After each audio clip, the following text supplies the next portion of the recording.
Bienvenue à ce survol de l'outil pédagogique J'en apprends. Tout d'abord, ce classeur contient des exerciceurs au nombre de 3. Un premier servant à s'entraîner à l'identification des plantes, un second servant à s'entraîner à mémoriser les codes d'inventaire et un troisième servant à s'entraîner à mémoriser les noms français. De plus, il contient des tableaux synthèses servant à organiser l'information tirée soit de l'exerciceur d'identification, soit d'une activité d'apprentissage en laboratoire ou en serre, soit d'une source externe. À cet effet, la plage d'accueil abrite un certain nombre de liens Internet pratiques, vidéos, articles, flore, glossaires, utiles à titre de source complémentaire d'informations. Libre à l'étudiant d'y ajouter ses propres liens favoris.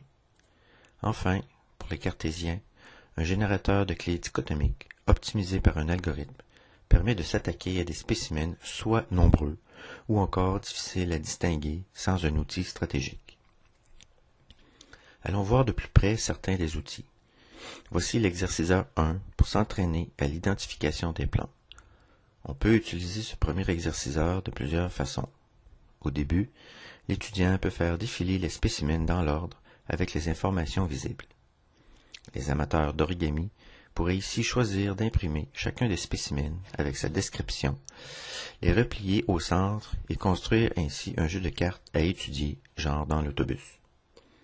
Par la suite, l'étudiant peut cacher les informations et tenter d'identifier les spécimens les uns après les autres. C'est à cet endroit que les photos, images, noms latins, noms français, caractéristiques distinctives et informations complémentaires sont entrées par l'enseignant une seule et unique fois et exportées automatiquement au besoin dans les autres feuilles du classeur. Ces informations apparaissent dès que l'étudiant tente une réponse à la question. L'étudiant peut aussi parcourir la question au hasard via le tableau Plage de questions ou encore se faire proposer des numéros de questions par le générateur de nombres aléatoires.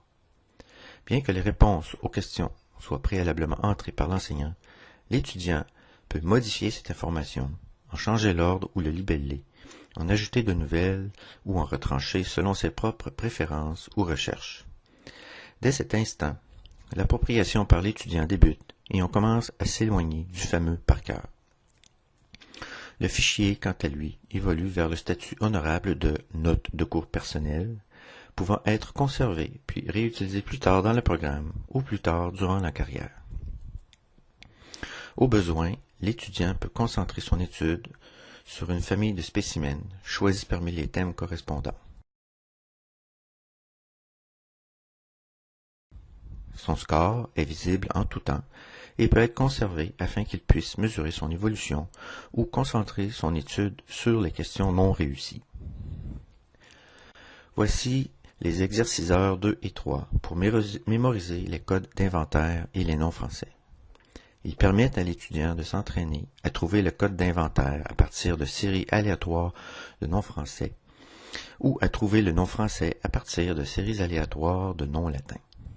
Tout comme avec le premier exerciceur, l'étudiant peut choisir une rétroaction immédiate ou différée. Ces scores sont rapportés à la page d'accueil. Voici finalement le générateur de clés dichotomiques. Cet outil est une véritable innovation.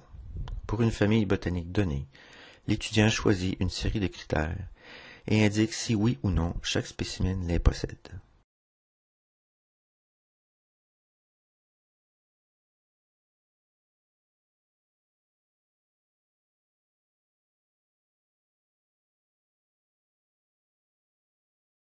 Le générateur propose alors le meilleur critère à utiliser, mathématiquement parlant, et ce à chaque niveau de la clé. Lorsqu'il y a égalité, l'étudiant est appelé à choisir afin de rendre la clé fonctionnelle. La démarche de création d'une ou de plusieurs clés personnalisées qu'il pourra utiliser en laboratoire ou sur le terrain peut être stimulante, formatrice et aider l'étudiant à consolider les apprentissages. Ce pilote n'exploite que certaines des nombreuses façons de s'entraîner à apprendre un contenu de type par cœur, et il n'a pas non plus été habillé pour diffusion comme le permettent maintenant les suites Office 2010 ou mieux encore Office 2013. Donnez-moi l'occasion de développer ce concept et de le partager avec notre vaste communauté. Merci.